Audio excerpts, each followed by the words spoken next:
Good morning, all. I welcome you all to the first video lecture on the subject satellite communication. In this lecture, we are going to understand the basics of satellite communication. In this, we will introduce the subject satellite communication, history of satellite communication. We are going to understand the development in satellite communication and what are the different frequency allocated for satellite communication. So for the purpose of satellite communication, there are different bands allocated. So we have to understand all these frequency allocations in detail. Now let us start with the introduction.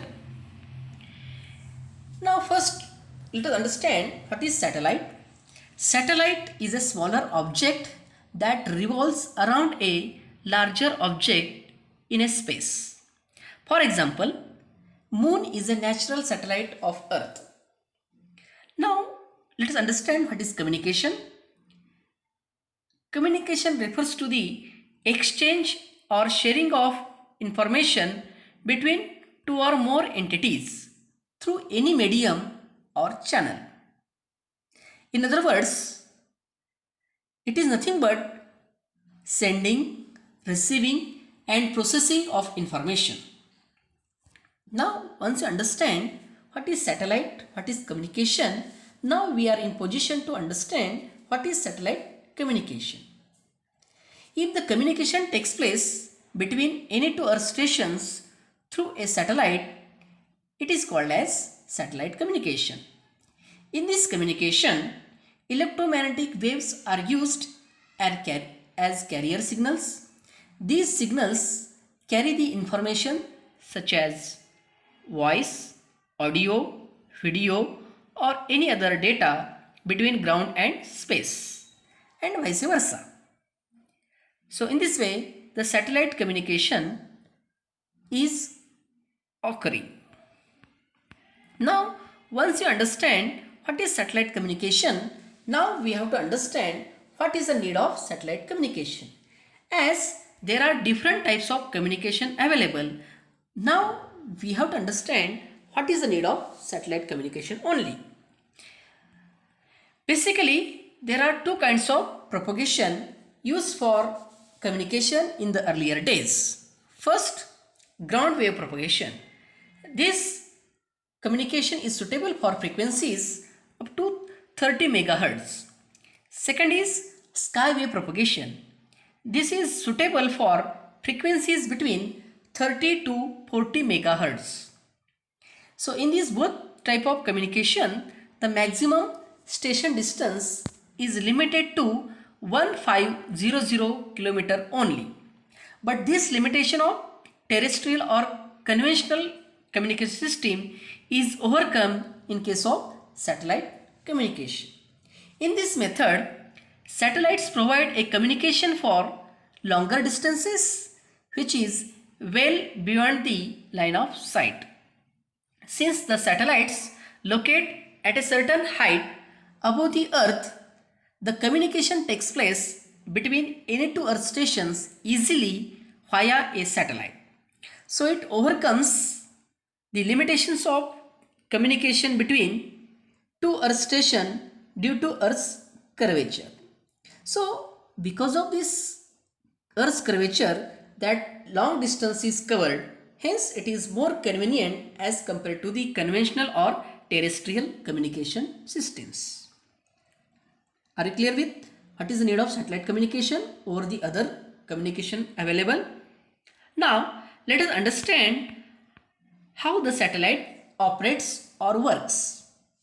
If you see in the figure, you can see there are two earth stations and a satellite. Okay, so in this case, the first earth stations is transmitting radio signals towards the satellite.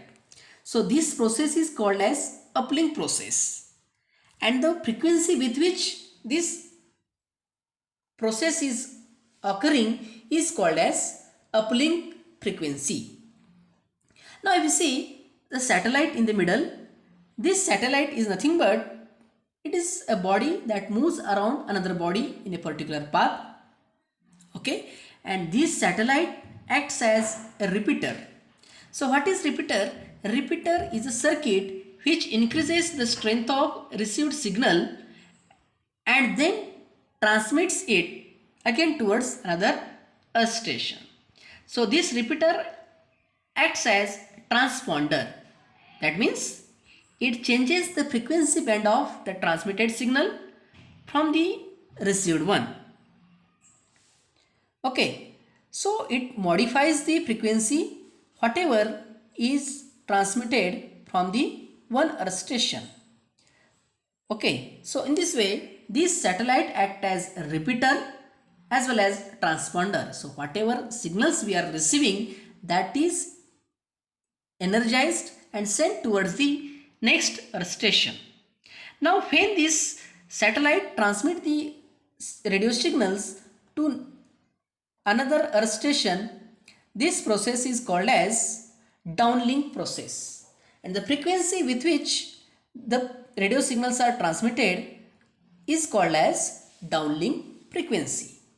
So in this way, the communication is happening between two earth stations via a satellite. In this way, the satellite communication occurs. Next, the process of satellite communication begins at earth station.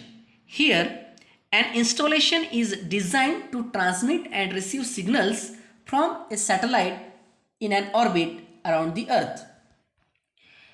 In this, earth stations send the information to satellite in the form of high powered, high frequency signals, that is in the range of gigahertz signals. The satellites receive and retransmit the signals back to the earth, where they are received by other earth stations in the coverage area of satellite. So in this satellite communication process, one concept occurs that is called as satellite's footprint. What is this satellite's footprint? Satellite's footprint is the area which receives a signal of useful strength from the satellite. Means it is the area over which the satellite signal is effective, or it is more efficient for communication purpose. That effective area is called as satellite's footprint. Is it clear? So in this way, satellite communication occurs. Now we will understand how this satellite communication has evolved. So how this communication has developed, that we are going to understand. So during the early 1950s, both passive and active satellites were considered for the purpose of communication over a longer distance. Now we will understand what is these passive and active satellites. First we will discuss passive satellites. A satellite that only reflects signals from one earth station to another, or from several earth stations to several others, are called as passive satellites. In this case, these satellites cannot generate power. They simply reflect the incident power. The first artificial passive satellite, ECO-1 of NASA, was launched in August 1960. Okay. Now we will understand active satellites. So as the name itself indicates, active means it generates power. Okay. That type of satellites are called as active satellites. In active satellite, it amplifies or modifies or retransmits the signal received from the earth. So in this case, there is amplification, modification as well as retransmission. But in case of previous passive, there is no retransmission, only reflection. Okay, so that is a change between passive and active satellites. In active satellites can transmit power and it will generate the power as well. Active satellites requires lower power earth station, and these active satellites are directly controlled by the operator from ground. Okay, so in this way, in this lecture we have seen what is satellite, what is satellite communication, how this satellite communication has evolved, what are the different steps involved in satellite communication. That is nothing but the process of satellite communication and what is the need of satellite communication. So this is a basic lecture in which we have seen the basics of satellite communication. So in next lecture we are going to understand what are the limitations of satellite communication, that is pros and cons of satellite communication. Next we are going to discuss applications of satellite communication, and we are going to understand what are the different frequency band allocation. Okay, so this is what the basic lecture where we have understood satellite communication, need of satellite communication and evolution of satellite communication. Okay, that's all. Thank you.